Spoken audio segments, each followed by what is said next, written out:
السلام علیکم دوستو، طالبان اہلکاروں کی جانب سے حال ہی میں پاکستان کی جانب سے سرحد پر لگائی گئی باڑ ہٹانے کے واقعات سامنے آئے ہیں۔ دوستو، آج کی ویڈیو میں ہم آپ کو بتائیں گے کہ پاکستان اور افغانستان کے درمیان کھینچی گئی یہ لکیر جس کو ڈیورنڈ لائن کا نام دیا گیا ہے، اس کا تنازع کیا ہے؟ ملا عمر نے ڈیورنڈ لائن پر کس کو صاف جواب دے دیا تھا اور اس لائن کا تاریخی پس منظر کیا ہے؟ پاکستان کے ساتھ ڈیورنڈ لائن کا تنازع ایک ایسا مسئلہ ہے جس پر افغانستان میں قائم ہونے والی ہر منتخب اور غیر منتخب حکومت کا موقف یکساں رہا ہے۔ 1947 میں افغانستان وہ واحد ملک تھا جس نے پاکستان کی اقوام متحدہ میں شمولیت کے خلاف ووٹ دیا تھا۔ قیام پاکستان کے فوراً بعد ہی افغانستان کے ساتھ ڈیورنڈ لائن پر تنازع شروع ہو گیا تھا۔ اگرچہ اس تنازع پر دونوں ممالک کے درمیان براہ راست کوئی مسلح تصادم تو نہیں ہوا، لیکن دہائیوں سے ایک سرد جنگ جاری ہے۔ سن 2017 میں جب پاکستان نے دہشت گردی، اسمگلنگ اور دیگر غیر قانونی سرگرمیوں کی روک تھام کو بنیاد بناتے ہوئے افغانستان کے ساتھ ملحقہ علاقوں میں سرحدی باڑ لگانا شروع کی تو اس تنازع نے ایک بار پھر سر اٹھایا۔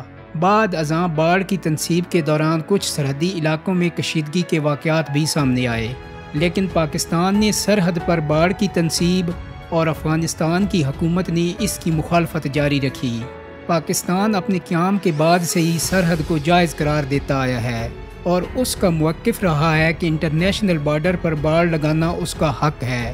اسلام آباد نے ہمیشہ اس معاملے پر افغانستان کی جانب سے اٹھائے گئے اعتراضات کو مسترد کیا۔ پچھلے سال اگست میں پاکستان کی فوج نے اعلان کیا تھا کہ وہ افغانستان کی سرحد سے ملحقہ 90% علاقے پر باڑ لگانے کا کام مکمل کر چکی ہے، اور اسی ماہ طالبان نے کابل میں داخل ہو کر اپنی حکومت قائم کرنے کا اعلان کیا۔ حال ہی میں طالبان اہلکاروں کی جانب سے سرحد پر لگائی گئی باڑ ہٹانے کے واقعات سامنے آئے ہیں، جن کی ویڈیوز بھی سوشل میڈیا پر گردش کر رہی ہیں۔ ان میں سے ایک بار پھر پاکستان اور افغانستان کے درمیان ڈیورنڈ لائن کا مسئلہ اور اس پر بحث سر اٹھاتی نظر آ رہی ہے۔ یہ بحث مستقبل میں کیا رخ اختیار کر سکتی ہے، اس سوال کا جواب جاننے کے لیے ڈیورنڈ لائن کے تنازع کی تاریخ پر نظر ڈالنی ضروری ہے۔ دوستو، سن 1880 میں امیر عبدالرحمن افغانستان کے فرمانروا بنے تو انہیں اس عہد کی بڑی سلطنت روس کی جانب سے خطرات لاحق تھے۔ اس سے قبل 1878 سے 1880 کے دوران افغانستان اور برطانیہ کے درمیان ہونے والی دوسری اینگلو افغان جنگ میں امیر عبدالرحمن کے چچا شیر علی نے روس کی مدد حاصل کرنے کی کوشش کی تھی۔ اس کوشش میں ناکامی کے بعد شیر علی نے اقتدار اپنے بیٹے یعقوب کے حوالے کر دیا تھا۔ یعقوب نے برطانیہ کو پورے ملک پر قبضہ کرنے سے روکنے کے لیے معاہدہ گندمک پر دستخط کیے تھے۔ اس معاہدے میں افغانستان کے خارجہ امور پر برطانیہ کا مکمل اختیار تسلیم کر لیا گیا تھا۔ افغانستان میں اس معاہدے کی شدید مخالفت ہوئی، جس کے نتیجے میں محمد یعقوب کو اقتدار چھوڑنا پڑا اور امیر عبدالرحمن افغانستان کے حکمران بن گئے۔ چنانچہ ملک کے داخلی حالات پر قابو پانے کے لیے درکار وسائل اور ہتھیاروں کے لیے امیر عبدالرحمن کا انحصار برطانیہ پر تھا۔ مورخین کے مطابق برطانیہ افغانستان کی صورت میں خطے میں اپنے حریف روس کے خلاف ایک مضبوط بفر زون قائم کرنا چاہتا تھا، لیکن اس سے قبل برطانیہ ہندوستان اور افغانستان کے درمیان سرحدی علاقوں کا تعین بھی کرنا چاہتا تھا۔ برطانیہ نے سرحدوں کے تعین کے بدلے امیر عبدالرحمن کو سالانہ امدادی رقم میں اضافے کی پیشکش کی۔ عبدالرحمن کے لیے اس وقت کے حالات میں یہ پیشکش ٹھکرانا ممکن نہیں تھا۔ برطانوی دور میں ہندوستان کے سیکرٹری خارجہ ڈیورنڈ مورٹیمر اور امیر عبدالرحمن کے درمیان 12 نومبر 1893 کو کابل میں ایک معاہدے پر دستخط ہوئے، جس کے تحت ایک ایسی لکیر کھینچ دی گئی جس نے دونوں جانب بسنے والے کئی پشتون آبادیوں کو تقسیم کر دیا۔ دوستو، مورخ ڈبلیو ایڈ میک نے ہسٹوریکل ڈکشنری آف افغانستان میں لکھا ہے کہ ڈیورنڈ لائن بناتے ہوئے اس علاقے کی آبادی سے متعلق لسانی اور نسلی حقائق کو مکمل طور پر نظر انداز کر دیا گیا تھا، لہٰذا اس خطے میں آباد پشتون قبائل کی مخالفت کی وجہ سے ڈیورنڈ لائن کو مستقل سرحد تسلیم نہیں کیا جا سکا۔ امیر عبدالرحمن کے انتقال کے بعد آنے والے افغان حکمرانوں نے ڈیورنڈ لائن کو برطانیہ کے ساتھ ان کا ذاتی معاہدہ قرار دے کر اسے تسلیم کرنے سے انکار کر دیا۔ جب برطانیہ نے ہندوستان کو آزادی دینے کا فیصلہ کیا اور یہاں بھارت اور پاکستان کی شکل میں دو الگ الگ ریاستیں قائم ہونا طے پایا تو ڈیورنڈ لائن کے تنازع نے ایک بار پھر سر اٹھا لیا۔ افغانستان کا اعتراض یہ تھا کہ جب اس وقت کے شمال مغربی سرحدی صوبے میں رائے شماری کرائی گئی تو ڈیورنڈ لائن میں ہندوستان کی جانب رہنے والے پشتونوں کو صرف بھارت اور پاکستان میں سے کسی ایک کا انتخاب کرنے کا اختیار دیا گیا اور افغانستان کا آپشن شامل نہیں کیا گیا۔ افغانستان کی حکومت نے 1947 میں یہ بھی مطالبہ کیا تھا کہ اس علاقے میں پشتونستان قائم کر کے اسے افغانستان یا پاکستان میں سے کسی ایک سے الحاق کا اختیار دیا جائے۔ اسی بنیاد پر افغانستان نے قیام پاکستان کے بعد اقوام متحدہ میں اس کی شمولیت کی مخالفت کی اور بعد ازاں اس وقت کی افغان پارلیمنٹ نے بھی ڈیورنڈ معاہدے کو تسلیم کرنے سے انکار کر دیا۔ ڈبلیو ایڈمیک کے مطابق قیام پاکستان کے بعد سے آج تک ڈیورنڈ لائن اور پشتونستان کے قیام کا معاملہ دونوں ملکوں کے درمیان وجہ تنازع رہا۔ مورخ ایڈمیک کہتے ہیں کہ اسی تنازع کی وجہ سے دونوں ممالک میں کبھی خوشگوار تعلقات قائم نہیں ہو سکے۔ قیام پاکستان کے بعد سے افغانستان میں قائم ہونے والی کسی حکومت نے ڈیورنڈ لائن کو کبھی تسلیم نہیں کیا، لیکن ساتھ ہی کبھی اس معاملے کو رسمی طور پر پاکستان کے سامنے اٹھایا بھی نہیں۔ پاکستان کے سابق وزیر داخلہ لیفٹیننٹ جنرل نصیر اللہ بابر 1970 کی دہائی سے افغانستان میں بدلتی صورتحال کا ایک اہم کردار تھے۔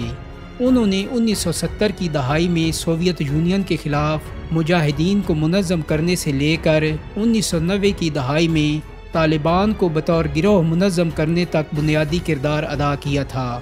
مقامی و عالمی میڈیا میں انہیں فادر آف طالبان بھی کہا جاتا ہے، لیکن اس کے باوجود ڈیورنڈ لائن کے معاملے پر نصیر اللہ بابر کو بھی طالبان قیادت کی جانب سے مبینہ طور پر دو ٹوک اور سخت جواب کا سامنا کرنا پڑا تھا۔ عوامی نیشنل پارٹی کے سربراہ اسفند یار ولی نے چند برس قبل ایک انٹرویو میں یہ بتایا تھا کہ جب صدر جنرل پرویز مشرف نے انہیں اس وقت کے افغان صدر حامد کرزئی کو یہ پیغام دینے کے لیے کہا کہ وہ ڈیورنڈ لائن کو تسلیم کر لیں تو اسفند یار ولی نے انہیں ایک واقعہ سنایا۔ اسفند یار ولی کے بقول میں نے مشرف کو بتایا کہ نصیر اللہ بابر نے انہیں بتایا تھا کہ انہوں نے ایک بار طالبان کے سربراہ ملا محمد عمر سے ان کے حجرے یا مہمان خانے میں کھانے کے دوران یہ کہا کہ آپ ڈیورنڈ لائن تسلیم کر لیں، جس پر ملا عمر طیش میں آ گئے اور پشتون روایات کے برخلاف انہیں کھانا چھوڑ کے حجرے سے نکل جانے کو کہا۔ اسفند یار ولی کا کہنا ہے کہ انہوں نے صدر مشرف کو جواب دیا تھا کہ ڈیورنڈ لائن کو تسلیم کرنا کسی پشتون کے لیے ممکن نہیں ہے۔ ڈیورنڈ لائن سے متعلق اسی موقف کی وجہ سے افغانستان میں پاکستان کی جانب سے باڑ کی تنصیب کی بھی مخالفت پائی جاتی ہے اور اسی کی وجہ سے دونوں ممالک کے مابین ماضی میں بھی سرحدی انتظام پر تنازعات پیدا ہوتے رہے ہیں۔ پاکستان کے سابق سیکرٹری خارجہ اور سفیر ریاض محمد خان لکھتے ہیں کہ 2006 میں افغانستان میں حامد کرزئی حکومت نے پاکستان میں موجود طالبان اور القاعدہ کی قیادت کے خلاف کارروائی کے مطالبے پر زور دینا شروع کر دیا تھا۔ انہوں نے اپنی کتاب افغانستان اور پاکستان تصادم، انتہا پسندی اور عہد جدید سے مزاحمت میں لکھا ہے کہ کابل کے الزامات کے رد عمل میں پاکستان نے کچھ اقدامات تجویز کیے، جن میں دیگر تجاویز کے ساتھ سرحد سے ملحق تقریباً 3 کلومیٹر کا علاقہ نو گو ایریا قرار دینے اور مختلف حصوں میں باڑ اور جہاں ضروری ہو وہاں بارودی سرنگیں بچھانے کی تجویز شامل تھی۔ سابق سیکرٹری خارجہ لکھتے ہیں کہ حامد کرزئی نے دیگر تجاویز کے ساتھ باڑ لگانے کی تجویز کو بھی مسترد کر دیا اور ایسا معلوم ہوتا تھا کہ پاکستان کی تجویز سے ڈیورنڈ لائن سے متعلق افغان حساسیت عود کر آئی تھی۔ افغانستان میں پاکستان کے سابق سفیر رستم شاہ محمد کا کہنا ہے افغانستان میں طالبان ہوں یا کوئی اور حکومت وہ باڑ لگانے کے خلاف ہیں اور دونوں جانب کے لوگوں کو اس سے نقصان پہنچا ہے۔ ان کا کہنا ہے کہ برطانوی ہندوستان کا افغانستان کے ساتھ 1920 میں جو معاہدہ طے پایا تھا جس کے مطابق سرحد کی دونوں جانب 5-5 میل رہنے والے لوگوں سے کوئی سفری دستاویزات طلب نہیں کی جائیں گی اور ان کو سرحد پار آمد و رفت کی اجازت ہوگی۔ ان کے مطابق برطانیہ سے آزادی کے بعد اس کی جگہ لینے والی ریاست پاکستان بھی اس معاہدے پر عمل درآمد کی پابند ہے۔ رستم شاہ مہمند کا کہنا ہے کہ سرحد پر باڑ لگانے کا فیصلہ دہشت گردوں کی دراندازی روکنے کے لیے کیا گیا تھا، لیکن وہ کسی بھی بھیس میں اب بھی آ سکتے ہیں، لیکن عام لوگوں کو اس لیے باڑ کی وجہ سے مسائل کا سامنا ہے کہ ڈیورنڈ لائن دراصل ان علاقوں میں بسنے والے قبائل کو تقسیم کرتی ہے۔ پاکستان کے سابق سیکرٹری خارجہ ریاض محمد خان نے بھی 2011 میں شائع ہونے والی اپنی کتاب میں لکھا تھا کہ اگرچہ افغانستان نے ڈیورنڈ لائن کو تسلیم نہیں کیا ہے، لیکن افغانستان میں امریکہ اور اتحادی فوج کے دور میں جو سرحدی تصادم ہوئے ان کی وجہ سے اس سرحد کی عملی حیثیت اجاگر ہوئی۔ وہ لکھتے ہیں کہ ستمبر 2008 میں ہونے والا جالا خیل واقعہ اور بعد ازاں نومبر 2011 میں ہونے والے سلالہ چوکی پر نیٹو افواج کی حملے کے بعد امریکی اور نیٹو افواج نے باضابطہ طور پر تسلیم کیا تھا کہ سرحد کی خلاف ورزی ہوئی ہے۔ ساتھ ہی وہ تجویز کرتے ہیں کہ پاکستان کو اس بات کا ادراک کرنا چاہیے کہ تاریخی اور زمینی حالات کو دیکھتے ہوئے افغانستان کے لیے ڈیورنڈ لائن کو سرکاری طور پر تسلیم کرنا انتہائی دشوار ہے۔